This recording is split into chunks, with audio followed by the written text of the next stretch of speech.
Bismillahirrahmanirrahim. Assalamualaikum warahmatullahi wabarakatuh. Rabitu billahi robba wa bil islami dina wa bi muhammadin nabiy wa rasulah. Rabbi shrahli sadri wa yassir li amri wal khuluq datam bil lisani yafqahu qawli. Bersyukur kehadirat Allah Subhanahu wa taala atas rahmat dan karunia-Nya kita masih diberikan kesehatan, kesempatan untuk menjalankan aktivitas kita sehari-hari sebagaimana mestinya. Salawat serta salam kepada Nabi kita Nabi Muhammad Sallallahu Alaihi Wasallam, Nabi yang didesain secara paripurna mungkin, Nabi yang membawa kita dari alam kegelapan menuju alam yang terang benderang yang seperti kita rasakan saat ini. Pertama-tama saya akan menjelaskan bagaimana ilmu statistik.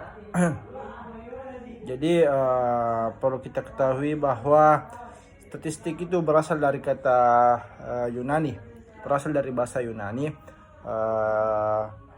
state atau yang berarti negara yang digunakan untuk urusan negara. Jadi statistik itu adalah rekapitulasi dari fakta yang bentuknya angka-angka yang disusun dalam bentuk tabel maupun diagram yang bagaimana dia mendeskripsikan suatu permasalahan. Jadi statistika dalam sebuah ilmu mempelajari bagaimana cara merencanakan, mengumpulkan, menganalisis, lalu menginterpresentasikan data. Namun statistika secara singkat itu berasal dari ilmu yang bersangkutan dengan suatu data. Jadi istilah statistika dan statistik itu berbeda. Jadi adapun definisi lain mengatakan bahwa dalam arti sempit, statistik itu berasal dari data ringkasan berbentuk angka atau kualitatif.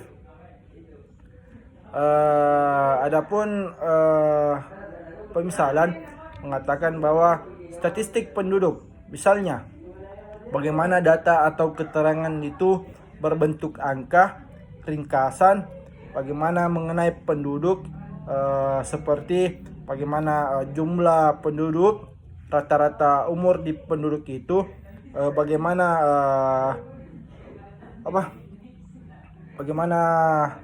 presentasi buta huruf yang terjadi di daerah tersebut. Jadi adapun definisi statistik dalam arti luas mengatakan bahwa suatu ilmu yang mempelajari bagaimana cara pengumpulan, pengolahan atau pengelompokan dan bagaimana dia menganalisis data serta cara pengambilan kesimpulan secara umum berdasarkan hasil penelitiannya.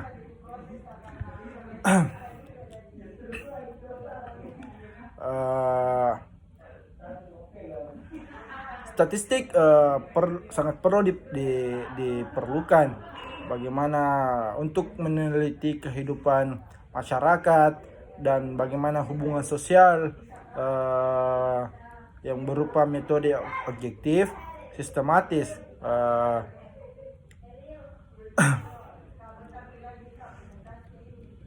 Jadi adapun materi selanjutnya adalah bagaimana landasan kerjanya statistik. Jadi ada beberapa landasan kerja statistik. Yang pertama adalah variatif. Bagaimana variatif ini adalah sebagai bentuk dasar bahwa kenyataan seorang peneliti dihadapi oleh berbagai persoalan atau gejala yang bermacam-macam. Yang kedua adalah reduktif. Reduktif ini adalah sebagian dari keseluruhan kejadian yang hendak diteliti atau istilahnya peneliti sampling. Yang ketiga ada generalisasi. Jadi generalisasi ini adalah dilakukan terhadap sebagian kejadian yang diteliti Namun hasilnya ini dia memberikan kesimpulan untuk keseluruhan yang terjadi atau gejala yang diteliti.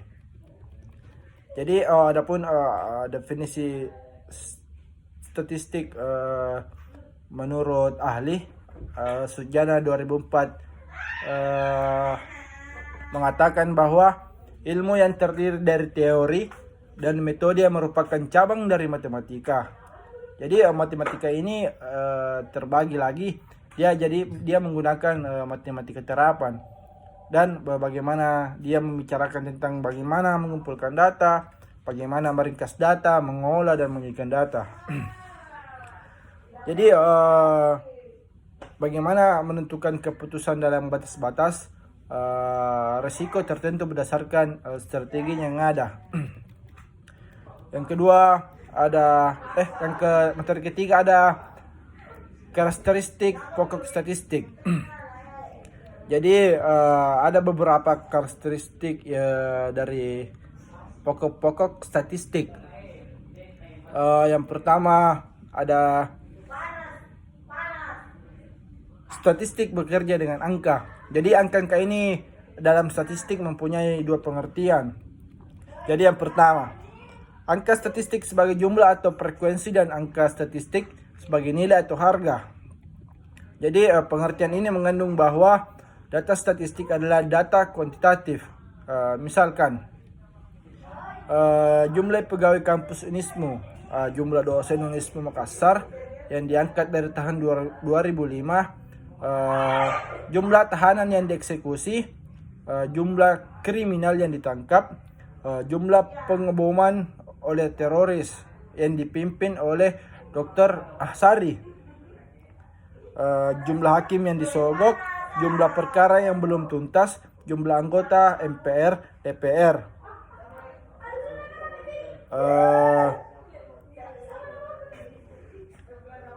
Yang kedua adalah angka statistik sebagai nilai mempunyai arti dari data kualitatif. Dalam contohnya adalah seperti nilai kepribadian, nilai kecerdasan mahasiswa, metode mengajar dosen, kualitas sekolah, serta bagaimana implementasi dan pelaksanaan manajemen berbasis sekolah. Adapun bagian kedua adalah statistik bersifat objektif. Jadi statistik bersifat objektif ini adalah bagaimana dia bekerja dengan angka, sehingga sifat objektif ini artinya angka statistik dapat digunakan sebagai alat pencari fakta. Pengungkapan kebenarannya yang ada memberikan keterangan yang benar. Jadi statistik bersifat objektif ini adalah sesuai fakta dan temuannya diungkapkan secara nyata atau apa adanya. Dan jadi yang ketiga ada statistik bersifat universal atau umum. Jadi statistik ini tidak hanya digunakan dalam salah satu disiplin ilmu saja, namun digunakan secara umum dalam berbagai bentuk disiplin ilmu pengetahuan dengan penuh keyakinan. Materi selanjutnya adalah manfaat statistika. Jadi manfaat statistika itu yang pertama, bagaimana dia mendapatkan gambaran mengenai suatu fenomena tertentu dengan lebih sederhana melalui ukuran-ukuran statistik. Yang kedua, bagaimana dia mampu mengambil kesimpulan dengan tingkat kepercayaan tertentu berdasarkan sampel dari populasinya. Jadi materi selanjutnya adalah peran statistika dalam berbagai bidang. Jadi peranan dan perkembangan statistika ini adalah bagaimana dia sebagai sesuatu yang berhubungan dengan data angka. Pada awalnya statistika ini digunakan untuk kepentingan pemerintahan, seperti bagaimana dia mendata jumlah penduduk, bagaimana dia mendata perpajakan, bagaimana mencatat personil militer atau ASN atau maupun warga sipil. Jadi tidak hanya dalam berhubungan dengan ilmu sosial. Jadi statistika ini berbagai ilmu dia cakupi. Misal seperti dalam bidang pendidikan, bidang kesehatan, bidang hukum dan lain sebagainya. Jadi bagaimana peran statistika itu dalam kehidupan sosial. Jadi statistika ini biasanya digunakan untuk misal bagaimana menentukan sensus penduduk, untuk mengetahui jumlah penduduk menurut jenis kelamin, kelompok, umur, tingkat kelahiran, tingkat kematian, bagaimana tingkat perpindahan dari penduduk itu dan sebagainya. Mungkin itu saja yang bisa saya paparkan pada kesempatan kali ini.